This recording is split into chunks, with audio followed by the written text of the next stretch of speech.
Krypton was dying, its core trembled with instability, and scientists begged for action. Politicians argued. The High Council bickered over blame. Panic bled through the corridors of once proud cities like Kandor and Argo. And Jor-El fled. There was no heroic speech, no desperate attempt to save his family, no last-minute rocket ship to send his son away. When his warnings fell on deaf ears, he turned inward. Quietly, coldly, he didn't build a salvation for Krypton. He built an escape for himself. A prototype vessel faster than anything the Council had authorized, designed to breach the stars and find sanctuary beneath the yellow sun. He launched in secret, a man of science turned coward. Lara begged him to wait. Their son, Kal-El, had just begun to crawl, but Jor-El didn't hesitate. As the tremors worsened, as the world cracked beneath him, he climbed into his vessel and vanished into the void. Alone, he left behind his wife, his child, his people, and then, the world did not end.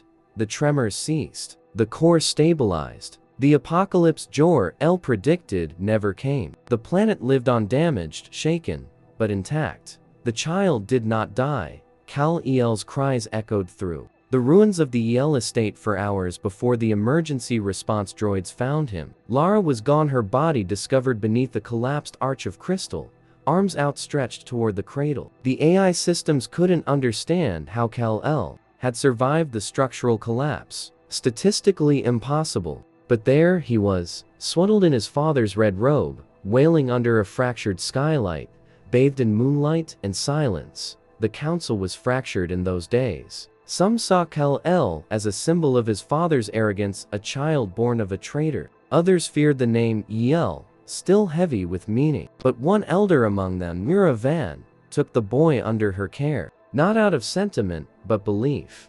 This child has already survived what Krypton could not, she told the others. Perhaps it is not fate that spared him. Perhaps it is purpose. She raised him in the ruins of Kandor, in the halls where science once guided civilization. Kal was given access to every record, every archive. He grew up hearing two names.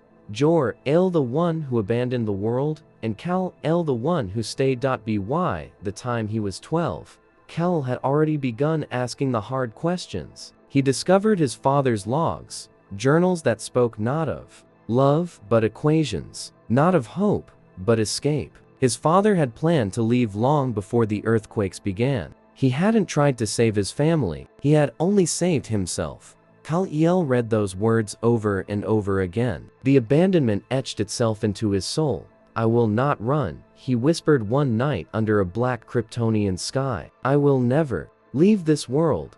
That oath became everything. By 16, Kal surpassed every challenge the Kryptonian Academy placed before him. He bent gravity with his mind. He rebuilt synthetic matter with his hands. By 18, he was offered a place in the High Council, a seat of influence. He refused. Politics is how Krypton failed, he said, his voice hard, unwavering. The Council debated as the world cracked beneath them. Krypton needs action, not argument. So Kal did what no one expected.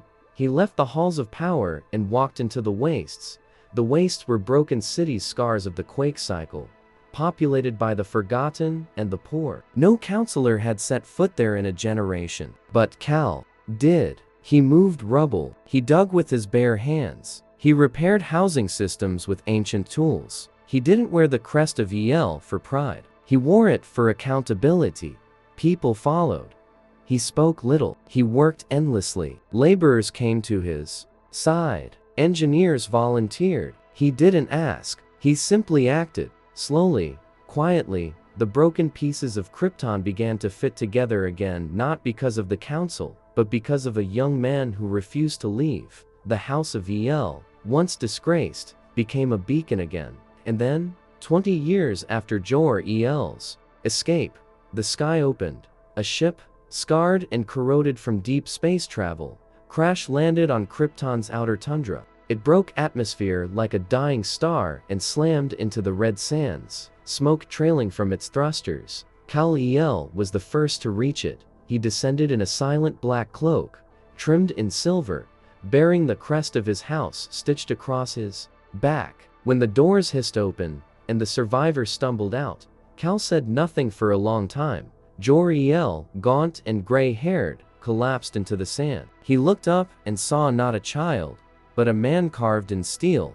This isn't possible, Jor-El stammered. You were supposed to die. Krypton was supposed to die, but we didn't, Cal said. His voice was low, heavy. We lived without you.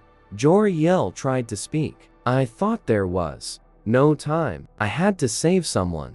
You didn't try, Cal interrupted. You left. Mother died alone. I cried in a cradle of rubble while you drifted in space.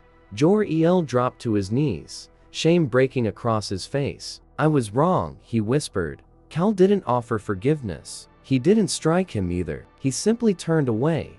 The council begged Cal to sentence Jor-El to exile, or worse. They still feared the name, the stain of betrayal. Cal refused. No execution, no exile. He doesn't deserve drama. He deserves to live with the world he abandoned. Jor-El was given no title, no office. He was assigned a dwelling in the outer city, stripped of his name, and told only one rule: contribute or leave. For months, he wandered as a ghost. Children whispered his name like myth. Adults turned their heads. Former peers denied him, and as he watched Kal-El rebuild cities, fight for the people, stand among workers as their equal not as ruler, something inside Jor-El finally shattered. Pride. Then came the Mines. In the southern hemisphere, beneath the Torah fields, something ancient woke. A forgotten reactor site ruptured. Red energy bled into the crust. It twisted matter, warped time. From the fissure rose Roger, a being of molten stone and antimatter, taller than any building, pulsing with gravitational chaos. He consumed every drone sent against him. Armies burned in seconds. Cal went alone. He met the giant at the edge of the crater. Roger stood like a living volcano, eyes boiling with hatred. You are not forged like the others, Roger hissed. I am Kryptonian, Cal answered, calm. You bleed like the rest. Cal said nothing more. Their battle raged for 3 days. Cal's blows shattered mountains. Roger's screams split oceans. The world trembled, but Cal did not yield. And when the giant collapsed in defeat, Cal stood bloodied and scorched, his cape torn to ash. He didn't return to applause. He returned to silence. Jor-El was waiting for him.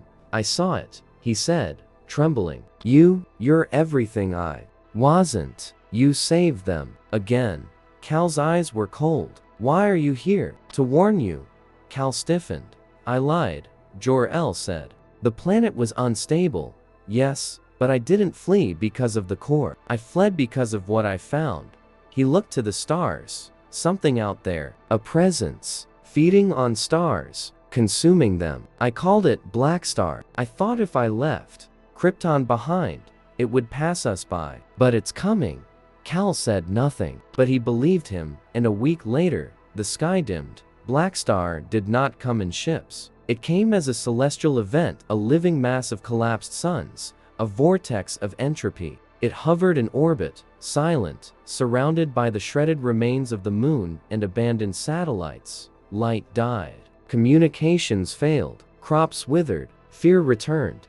Then came the emissaries. Creatures of ink and void descended into cities, whispering one command into every mind: surrender. Feed the sun. Cal met them in the sky and burned them to ash. Then he rose. He ascended alone into orbit, the last hope of a world his father abandoned. He confronted Black Star head-on.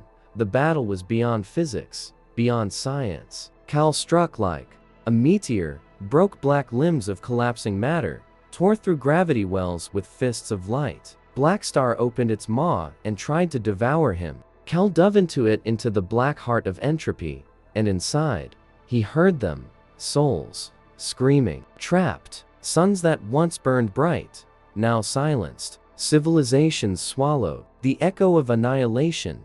Cal felt himself being pulled apart. His skin burned, his heart slowed. The blackness reached for him, and then he remembered Lara's voice, the people who followed him, the cradle of rubble, the vow he made. I will never leave this world. Cal roared, and the solar energy in his cells erupted. Every photon, every ounce of starlight his body had absorbed, he let loose not as a weapon, but as a nova. He became a second sun. Black star shattered. Light returned. Cal fell from the sky, like a comet, burning, broken, alive. The people caught him. They did not cheer. They knelt. But Cal rose slowly, pain etched into every step. "No more kings," he said. "We build together, from now until forever." Jor-El died the following year, quietly, alone, not despised but not revered. He left behind a journal. Cal read it once. "My son, you rebuilt what I threw away. You became the man I should have been. I fled from hope. You became it. You are the greatest El to ever live. Lead them well. Your father if you'll have me." Cal placed the journal in the hall of memory beside his mother's crystal. He did not cry. He returned to the forge the next day, shoulder to shoulder with the builders, the workers, the dreamers. No crown, no cape. Only the symbol of the House of El.